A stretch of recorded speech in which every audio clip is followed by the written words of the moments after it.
மக்களே, அல்லாஹுவின் நல்லடியார்களே, நம்முடைய துஆக்கள் அல்லாஹ்விடத்திலே பட வேண்டுமா?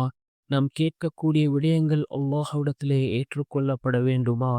நம்முடைய தேவைகள் பூர்த்தி செய்து தரப்பட வேண்டுமா? நாம் யக்கீனோடு, இஹ்லாஸோடு அல்லாஹ்விடம் பிரார்த்தனை செய்தால், நிச்சயமாக அல்லாஹ் ஜல்ல சுப்ஹானஹு வ தஆலா நம்முடைய துஆக்களை கபூல் செய்வான். நம்முடைய தேவைகளை அவன் பூர்த்தி செய்து தருவான். அன்பார்ந்தவர்களே, அல்லாஹுவின் நல்லடியார்களே, நாம் அதிகமாக அல்லாஹ்விடத்திலே பாவ மன்னிப்பு தேடுவோம். ரசூலுல்லாஹி ஸல்லல்லாஹு அலைஹி வஸல்லம் அவர்கள் முன்பின் பாவம் மன்னிக்கப்பட்ட நபி. அந்த நபியே எந்தளவுக்கு அதிகமாக அல்லாஹ்விடத்திலே பாவ மன்னிப்பு தேடி இருக்கிறார்கள். ரசூலுல்லாஹி ஸல்லல்லாஹு அலைஹி வஸல்லம் அவர்கள் இந்த துஆவை அதிகமாக ஓதியிருக்கிறார்கள். நாமும் இந்த துஆவை ஓதுவோம். மிக முக்கியமான ஒரு துஆ.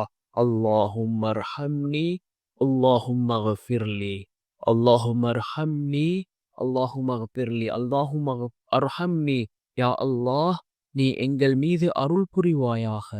அல்லாஹும்ம கஃபிர்லி, யா அல்லாஹ், நீ எங்கள் பாவங்களை மன்னிப்பாயாக.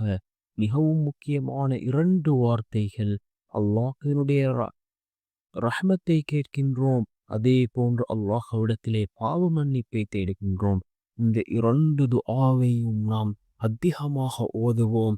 இதனை ஓதுவதன் மூலமாக அல்லாஹ் ஜல்ல சுப்ஹானஹு வ தஆலா நம்முடைய எல்லா காரியங்களையும் சீராக்குவான். அல்லாஹ்வினுடைய உதவியை பெற்றுத் தரக்கூடிய